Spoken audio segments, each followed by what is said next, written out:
네, 이제 오늘 본문 말씀 요한복음 13장 23절 말씀, 화면을 보시면서 다 같이 한 목소리로 봉독하겠습니다. 요한복음 13장 23절 다 같이 봉독하겠습니다. 시작. 예수의 제자 중 하나 곧 그가 사랑하시는 자가 예수의 품에 의지하여 누웠는지라. 아멘. 네, 오늘 설교 제목이 예수님이 사랑하시는 자라는 제목으로 한번 정해봤습니다. 네, 성도님들은 누군가의 사랑을 받는다라고 이렇게 느껴지십니까? 그러니까 나를 정말 이 사람은 정말 나를 참 사랑해 주는 것 같아, 그런 느낌이 드는 분이 있으신가요? 이 사람한테는 내가 굉장히 많이 있어서 이렇게 질문에 이게 표정들이 다들 어두워지시는. 네. 난 배우자에게 사랑을 받는다. 네, 괜한 질문이었네요. 네, 숙연해지는 것 같은데, 네, 계시다고 들었습니다. 네, 그래서 여러분들 배우자에게 사랑 받고 계시죠?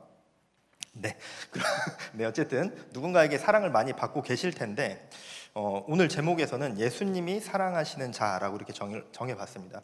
요한복음을 이렇게 쭉 읽다 보면은 예수님이 사랑하시는 제자, 예수님이 사랑하는 자라는 그런 표현이 몇 차례 등장을 하는데, 예수님이 십자가에 달리시기 전에 그 마지막 만찬의 자리에서도 그런 표현이 나오고, 골고다 십자가 아래에서도 그런 표현이 나옵니다. 그리고 부활하신 예수님을 다시 만나는 그 갈릴리 바다에서도 이런 동일한 표현이 나오고 있습니다. 예수님이 사랑하시는 제자, 예수님이 사랑하는 자. 그런데 여기서 말하는 예수님이 사랑하시는 제자는 누구일까요? 네, 이 요한복음의 저자 요한입니다. 이 다른 제자들의 이름은 이름 그대로 기록이 되어 있습니다. 베드로, 도마, 빌립, 안드레, 가룟 유다 이렇게 그 이름 그대로 기록이 되어 있는데, 자신의 이름은 이름 그대로 직접 나오지 않고 예수님이 사랑하시는 제자라는 그런 표현을 사용을 하고 있습니다. 요한이 자신의 기록은 이 책 안에서 직접 기록하지 않고 이런 표현을 쓰고 있는데, 그런데 이 표현을 조금은 단순하게 이렇게 조금 바라보면은 예수님이 사랑하시는 제자, 다른 제자들의 이름은 이름 그대로 놓고 자신의 이름은 예수님이 사랑하는 자, 예수님이 사랑하시는 제자, 이렇게 표현을 하니까 이게 뭔가 그냥 단순하게만 이 표현을 바라보면은 다른 제자들보다 예수님이 날 제일 사랑하셨어, 난 예수님한테 사랑받은 제자야, 약간 이런 표현으로 바라보일 수도 있을 것 같습니다. 저는 개인적으로 이 표현을 처음에 봤을 때에는 약간 그렇게 방금 말한 것처럼 약간 그렇게 느껴지는 부분도 있었는데, 그러면서 이건 좀 너무 자기 자랑 아닌가? 약간 이런 느낌도 좀 있었는데, 성경에 나오는 모든 것들이 다 아름다운 이유와 사랑의 이유는 아니죠. 제자들의 어떤 무지와 부족함이나 죄성, 어떤 교만함으로 인해서 나타나는 그 언행들도 있다 보니까, 그래서 혹시 이것도 요한의 어떤 교만이나 그런 마음이 있는 건 아니었을까? 그런 생각이 잠깐 들기도 했었습니다. 그런데 요한이 내가 제일 사랑받았어, 내가 예수님한테 제일 사랑받은 제자야, 이런 의미로 그런 표현을 넣은 것은 당연히 아니었겠죠. 요한복음 20장 31절을 먼저 보면은, 오직 이것을 기록함은 너희로 예수께서 하나님의 아들 그리스도이심을 믿게 하려 함이요 또 너희로 믿고 그 이름을 힘입어 생명을 얻게 하려 함이니라. 요한이 이 책을 기록한 것은 자신이 보고 들은 그 사건들을 통해서 예수님의 하나님의 아들이시고 그리스도이심을 증언하려고 했습니다. 그래서 요한복음에 기록된 사건 하나하나가 어떤 개별적인 사건의 기록이 아니라 그 사건들마다 예수님이 누구이신지, 예수님이 어떤 분이신지, 예수님이 이 땅에 오신 이유가 무엇인지 어떤 그러한 표지처럼 그 사건들이 기록이 되어 있고 사용되어지고 있습니다.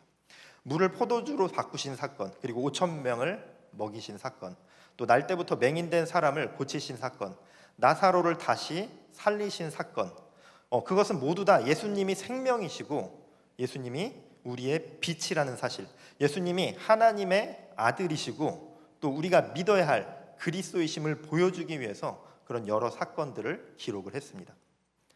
요한이 자신을 드러내고 싶어서 자기 이름을 남기려고 글을 쓴 사람이 아니라는 것이죠. 요한은 자신이 본 예수님을 증언하기 위해서, 또 자신의 그 증언을 통해서 사람들이 예수님을 믿고 그 이름을 힘입어서 생명을 얻게 하려는 그 목적을 가지고 펜을 들고 예수님의 이름, 그리고 예수님이 보여주신 그 수많은 사건들을 기록했습니다. 그래서 요한이 자신을 예수님이 사랑하시는 제자라고 부른 것도 그 목적 안에서 이해를 해야 되는 것이죠. 자신의 이름을 그렇게 표현한 것에 대해서 우리는 그런 시선으로 바라봐야 한다는 것입니다. 요한은 자신의 기록 안에 자기 이름을 남기는 대신에 예수님이 사랑하시는 제자라는 그 표현을 통해서 예수님의 사랑하심을 그 책 안에 남기고 있습니다. 자기의 존재를 설명하는 근거, 그리고 자신의 존재를 이야기할 때 자신의 이름으로 자신의 그 존재, 정체성을 나타내는 것이 아니라 예수님께서 나에게 주신 그 사랑, 예수님으로부터 받은 그 사랑 안에서 자신의 존재와 정체성을 찾았고 그것을 그렇게 표현했던 것입니다. 그래서 요한이 자기 이름이 아니라 나는 예수님의 사랑받은 자, 예수님이 사랑하시는 제자라는 그 표현으로 자신의 이름을 대신하고 있는 것입니다. 자신의 정체성을 자신의 이름이 아니라 예수님의 사랑을 중심으로 소개하고 있다는 것입니다. 그래서 먼저 요한복음 13장을 볼 텐데 13장의 배경은 예수님이 십자가에 달리시기 직전에 우리가 흔히 이야기하는 최후의 만찬의 자리였습니다. 13장의 시작 1절을 보면은 유월절 전에 예수께서 자기가 세상을 떠나 아버지께로 돌아가실 때가 이른 줄 아시고 세상에 있는 자기 사람들을 사랑하시되 끝까지 사랑하시니라. 예수님은 세상에 있는 자기 사람들을 사랑하시되 끝까지 사랑하셨다라고 그렇게 기록이 되어 있습니다. 여기서 예수님이 말씀하시는 자기 사람들, 그 자기 사람들은 끝까지 자신의 곁에 있는 그 사람들만 이야기하는 것이 아니라 곧 이제 자신을 팔러 나갈 그 가룟 유다, 그리고 이제 곧 예수님을 모른다라고 3번 부인할 베드로도 있었습니다. 그리고 예수님의 길을 아직 온전히 이해하지 못한 그 제자들, 그리고 고난이 닥쳤을 때 두려움으로 인해서 예수님을 버리고 도망친 그 제자들이 다 포함되어 있었습니다. 그런 제자들을 끝까지 사랑하시면서 예수님께서는 겉옷을 벗으시고 수건을 허리에 두르셨습니다. 그리고 예수님께서 직접 제자들의 발을 씻기셨습니다. 종들이 하는 일을 스승인 예수님께서 제자들에게 행하신 것이죠. 그 밤에 요한이 바라본 것은 연약한 제자들, 그 안에 두려움에 빠져 있고 예수님을 또 팔 생각에 빠져 있고 또 예수님을 두려움으로 인해서 배신한 그 모든 사람들 가운데 그 연약한 제자들을 끝까지 사랑하시는 예수님의 모습을 바라봤던 것이었습니다. 그리고 그 가운데 요한의 모습이 23절에 나옵니다. 예수의 제자 중 하나 곧 그가 사랑하시는 자가 예수의 품에 의지하여 누웠는지라. 예수님이 제자들의 발을 씻겨주시고 너희 중에 한 사람이 나를 팔 것이다라고 그렇게 이야기한 그 직후의 상황에서 그가 사랑하시는 자가 예수님의 품에 의지하여 누웠다라고 말을 하고 있습니다. 이 상황에서 요한이 자신을 그가 사랑하시는 자라고 이렇게 말을 하는 것이, 유다는 예수님을 팔았고 베드로는 예수님을 부인할 것이고 다른 제자들은 예수님이 갈 길을 여전히 모르고 있지만 난 예수님께 그때에도 사랑받는 제자였다, 그 말을 하는 것이 아니죠. 유다가 자신을 팔아 넘길 것을 아셨지만, 베드로가 배반할 것을 아셨지만, 지금까지 함께한 제자들이 예수님의 가실 길을 여전히 모르고 있고 두려움에 도망칠 그런 제자들이지만, 그럼에도 불구하고 그런 제자들을 바라보면서 끝까지 사랑하시는 예수님의 그 사랑, 예수님의 그 사랑을 증언하기 위함이었습니다. 나 역시 그 자리에서 끝까지 예수님의 사랑, 예수님이 주시는 그 사랑 안에 있었다. 그 사랑 안에 나도 거해 있었다. 예수님의 사랑은 끝이 없다는 것을 보여주고 있습니다. 요한에게 중요한 것은 내가 예수님 곁에 가까이 있었다는 그 사실을 말하려고 하는 것이 아니라 예수님께서 이런 사랑을 나에게도 허락하셨다는 그 사실을 전하는 것이, 그것이 중요했습니다. 그래서 마지막 만찬 자리에서 예수님이 사랑하시는 자라는 이 표현은 제자들의 배신과 부정, 그리고 그 부족함 가운데에서도 끝까지 자기 사람을 사랑하시는 예수님의 그 은혜를 드러내고 있습니다. 그리고 사랑하시는 제자라는 표현이 이 골고다 십자가에서도 나타납니다. 요한복음 19장 26절 27절을 보면은 예수께서 자기의 어머니와 사랑하시는 제자가 곁에 서 있는 것을 보시고 자기 어머니께 말씀하시되 여자여 보소서 아들이니다 하시고 또 그 제자에게 이르시되 보라 내 어머니라 하신대 그때부터 그 제자가 자기 집에 모시니라. 요한복음 19장은 예수님께서 십자가에 달리신 그 장면을 보여주고 있습니다. 군인들이 예수님의 옷을 나누고 있었죠. 그리고 사람들은 예수님을 조롱하고 있었습니다. 예수님은 말로 다 할 수 없는 그 고통 가운데 계셨죠. 우리가 말로 설명할 수 없고 우리가 절대 알 수 없는 그 고통 가운데 계셨습니다. 그 십자가의 고통 가운데에서 예수님께서는 어머니 마리아와 그리고 몇몇 여인들, 그리고 예수님이 사랑하시는 제자가 그 십자가 곁에 서 있는 것을 바라보셨습니다. 요한은 이 장면에서도 자기 이름을 쓰지 않았죠. 요한이 십자가 곁에 서 있었다 이렇게 기록한 것이 아니라 사랑하시는 제자가 곁에 있었다라고 그렇게 여기에서도 기록을 하고 있습니다. 사실 요한이 그 십자가, 골고다 그 십자가 곁에 가까이 같이 있었다는 것 그 자체가 요한의 용기를 볼 수도 있는 그런 장면이기도 합니다. 다른 제자들은 도망간 그 상황에서 요한은 십자가 곁에 남아 있었죠. 그런데 요한은 그 장면을 자신의 모습이 드러나도록 그렇게 기록하지 않았습니다. 이 글을 읽는 사람, 자신이 쓴 글을 읽는 사람들이 요한이라는 자신에게 집중하게 하는 것이 아니라 예수님의 사랑과 예수님이 바라보는 그 시선, 그리고 그 가운데에서 예수님이 하시는 그 말씀에 집중할 수 있도록 그렇게 기록을 하고 있습니다. 그래서 요한이라는 자신의 이름을 넣은 것이 아니라 사랑하시는 제자, 그 제자라고 기록을 하고 있습니다. 요한은 십자가 위에서도 보여주신 예수님의 사랑에 사람들이 집중하기를 바랬습니다. 그 십자가의 고통, 그 고통 가운데에서 예수님께서는 계속해서 다른 사람들을 바라보시면서, 주변에 있는 사람들을 바라보시면서 예수님의 사랑을 보여주십니다. 고통 가운데에서도 자신의 그 고통을 사람들에게 호소한 것이 아니라 남겨질 그 어머니를 바라보셨습니다. 그리고 어머니를 맡길 그 제자를 바라보셨습니다. 예수님께서 어머니에게 말씀하시죠. 여자여 보소서 아들이니이다. 그리고 제자에게 말씀하십니다. 보라 내 어머니라. 이런 말을 하고 있는 거죠. 이제 어머니 마리아에게, 어머니 이제 요한이 당신의 아들입니다. 그리고 요한에게는 너의 어머니다, 이렇게 말씀을 하고 있습니다. 예수님께서는 마지막까지, 그리고 말로 표현할 수 없는 그 고통의 순간에 있는 그 순간에서도 끝까지 사랑으로 사람들을 바라보고 계셨고, 어머니 마리아를 향한 사랑으로 말씀하셨습니다. 여기에서 요한이 자신을 사랑하시는 제자라고 기록한 것은 이 고통의 십자가에서도 보여주신 예수님의 사랑을 나타내기 위함이었습니다. 예수님께서 그 자리에서도 보여주시는 그 사랑을 부각시키고 사람들에게 그 사랑을 깨닫게 하기 위해서였던 것이죠. 자기 생명을 내어주시는 그 순간에도 남겨질 사랑을 돌보시는 예수님의 사랑을 요한은 바라보았던 것입니다. 그리고 그 사랑 안에서 자기 자신을 이해했습니다. 십자가 아래에서 요한 자신을 예수님이 사랑하시는 제자, 그러니까 나는 십자가 위에 예수님께 사랑을 받은 한 사람입니다. 그렇게 이야기하고 있는 것이죠. 사랑받는 제자. 그러니까 십자가에 달리신 예수님께서 내가 십자가 밑에 있는 나를, 십자가에 달리신 예수님께서 나에게도 사랑을 주셨다. 나는 십자가 위에 예수님께 사랑받은 한 사람입니다. 이러한 고백을 드리고 있는 것입니다.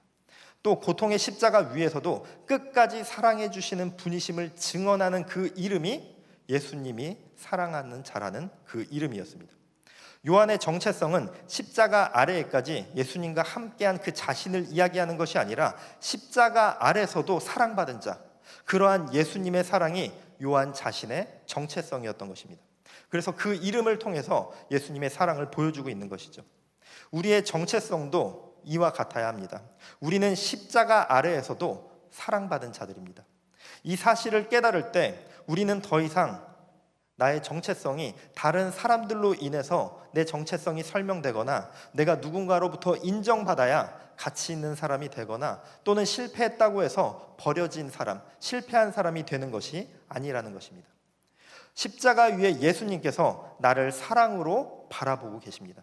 십자가 위에서도 우리에게 사랑을 주신 예수님의 그 사랑을 받는 자들이 바로 나라는 사실을 기억하시길 바랍니다. 예수님의 그 사랑이 나의 이름이고 예수님의 그 사랑이 나의 정체성이 되어진다는 것입니다. 그리고 그 사랑이 나를 살게 하는 하나님의 은혜입니다. 예수님의 사랑을 받은 자로 살아가시기를 또 주님의 이름으로 축복합니다. 예수님이 사랑하시는 제자라는 이 표현이 또 다시 부활하신 예수님을 다시 만난 그 갈릴리 바다에서도 기록이 되어 있습니다. 21장 7절을 보면은 예수께서 사랑하시는 그 제자가 베드로에게 이르되 주님이시라 하니 시몬 베드로가 벗고 있다가 주님이라 하는 말을 듣고 겉옷을 두른 후에 바다로 뛰어내리더라. 요한복음 21장은 부활하신 예수님께서 다시 제자들을 찾아오시는 그 장면이 기록이 되어져 있습니다. 제자들은 갈릴리 바다에 있었는데 그들이 예수님의 부활을 이전에도 한번 부활하신 예수님을 만났지만 다시 자신들이 원래 있던 곳, 예수님을 만나기 이전에 그 갈릴리 가다로 다시 돌아간 상태였습니다. 제자들은 그 갈릴리 바다에 있었고 그곳으로 돌아가서 자신들의 힘으로, 자신들의 노력으로 밤새 낚시를 했지만 아무것도 얻지 못했습니다. 빈 배로 다시 돌아왔습니다. 제자들은 이미 부활하신 예수님을 만난 사람들이었지만 다시 그 익숙한 바다로 다시 돌아가서 자신들의 힘으로 애썼지만 아무것도 잡지 못했다는 것입니다. 그때 예수님께서 바닷가에 서 계셨습니다. 그 자리로 다시 돌아간 제자들을 만나기 위해서 예수님께서 바닷가로 다시 가셨고 그 제자들을 찾아오셨습니다. 예수님은 제자들을 만나고 꾸중하시거나 질책하지 않으셨습니다. 빈 그물 앞에 서 있던 그 제자들에게 예수님께서 말씀하셨죠. 그물을 배 오른편에 던지라. 예수님께서는 제자들을 찾아가셔서 다시 그들에게 그물을 배 오른편에 던지라고 말씀하셨습니다. 자신들의 방법으로, 자신들의 힘으로 그물을 던지고 있었던 그 제자들, 그리고 실패한 그 빈배로 돌아온 그들에게 예수님께서 말씀해 주신 것이죠. 그리고 제자들이 예수님의 말씀대로 그물을 던졌을 때 그물을 들 수 없을 만큼 많은 물고기를 그들이 얻게 되었습니다. 빈 그물에서 그렇게 풍어의 이적을 바라보고 요한이 그때 깨닫습니다. 이때까지 아무도 예수님이 누구이신지 못 알아봤는데 이러한 이적을 주실 수 있는 분은 예수님이시라는 그 사실을 요한이 깨닫게 됩니다. 그래서 그때 이야기하는 거죠. 주님이시라. 요한은 그물에 가득 찬 그 물고기만을 바라본 것이 아니었습니다. 그 사건 속에서 그렇게 물고기가 가득 잡힌 그 그물을 바라보면서 예수님이라는 그 사실을 깨달았던 것이죠. 자신들의 힘으로 얻으려 했지만 아무것도 얻지 못했던 그곳에서 실패만 남아 있었던 그곳에서 요한은 깨달았습니다.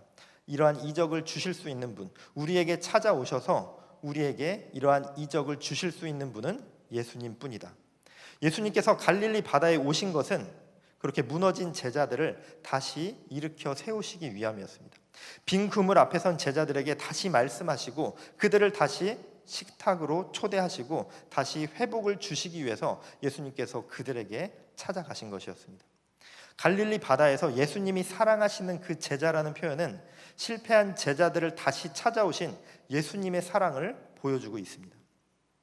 예수님이 사랑하시는 제자, 요한은 그 사랑을 깨닫고 그곳에서도 예수님을 바라보고 있었던 것이죠. 요한은 늘 예수님 가까운 자리에 있었던 제자였습니다. 십자가를 지시기 전에 마지막 만찬의 자리에서도 있었고 골고다 언덕에 그 십자가 아래에서도 요한은 있었습니다.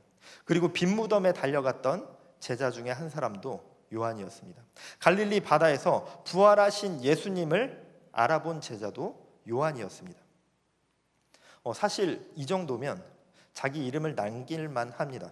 자기 공로를 말할 만합니다. 나 요한이 부활하신 예수님을 처음 알아봤어. 모두 다 두려워서 도망친 그 시간에 나 요한은 골고다 언덕 십자가 밑에 그 자리에 나는 있었어. 그리고 내가 예수님의 어머니 마리아를 내가 모셨어. 물론 그렇게 막 자랑하듯이 얘기하진 않더라도 이 요한복음서에 자신의 이름을 넣으면서 사람들이 그 자리에 요한이 있었구나, 그곳에 요한이 있었고 요한이 가장 먼저 예수님을 알아봤구나, 그렇게 자신의 이름을 넣을 수도 있었다는 것이죠. 그런데 요한은 그렇게 하지 않았습니다. 자신이 경험했던 것, 자신이 그 자리에 있었던 것, 자신이 예수님이 알아본 것을, 그것을 말하려고 하는 것이 아니라, 그것을 사람들이 알길 바라는 것이 아니라 예수님의 사랑을 바라보기를 원했기 때문입니다. 이렇게 자신의 경험과 자신의 구별됨을 드러내고 기록할 수도 있었지만 요한은 그렇게 하지 않았다는 것이죠. 요한이 붙들고 있던 것은 내가 예수님을 위해서 무엇을 했는가가 아니었기 때문입니다.